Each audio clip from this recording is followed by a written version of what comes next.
Hey there, good morning. Welcome to Hope for Today. Over the next 3 mornings, we're going to slow down and look at one really interesting story in Scripture, and it's where Jesus walks outside of the walls of the city to find his cousin John and is baptized by him.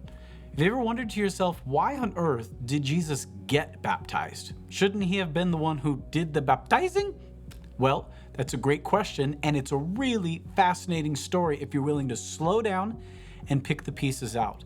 And so today, what we're going to do is consider how the culture wound up pushing John the Baptist outside of the city into the wilderness and why he was baptizing people there. Matthew chapter 3 opens with that recount of John being outside the walls of the city. That's where you get those little tidbits about him, that he wore camel's hair and ate locusts and wild honey. And really, what you should be noticing is not the quirky things about who John the Baptist was, but the symbolism of why he was outside the city. You can learn more about this as you read the Gospels. At one point, Jesus is walking into the city, sees a fig tree, curses it, goes in, cleans the temple courts. All of that is a helpful backdrop as to why John the Baptist is outside. You see, inside Jerusalem, and again, Matthew says he's in the region of Judea. You know what was in the region of Judea? Jerusalem. Inside Jerusalem, the Sadducees, the Pharisees, the priests had turned faith into a commercialized system. And it was a very frustrating system. It was a very organized system. It was a very exclusive system. And really, rather than uplifting anyone, it was crushing people. And so when John set up his ministry, very intentional to be outside the walls of any of the cities, because inside the city, there was the control of the Sadducees, Pharisees, priests. And what they were doing was running a dominated system of commercialized religion. And so John was set up outside. And what you would do is, if you were intrigued by the message that John was teaching, the hope that John wanted to provide, you literally had to leave your city if you lived anywhere in that region and go outside the system and go to him, and he would baptize you.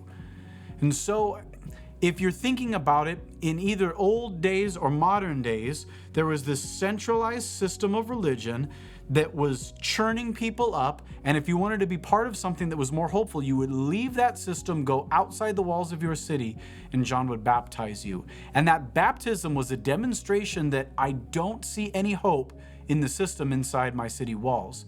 And I'm willing to put my hope in a different system.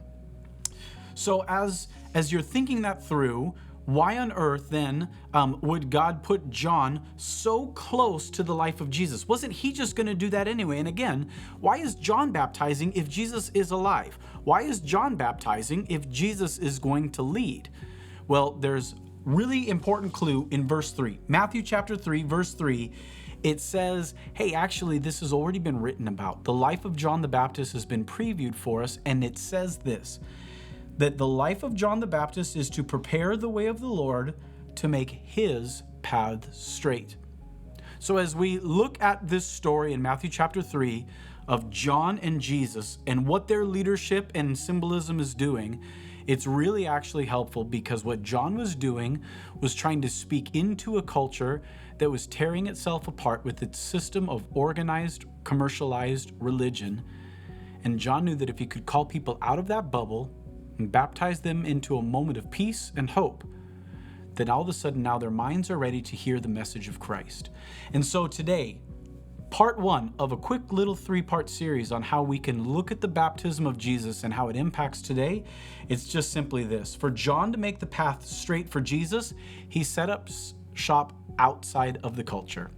Tomorrow, we'll take a look at what happens when the culture wants to engage that, but I'm getting ahead of myself. Hope to see you tomorrow, and that's Hope for Today.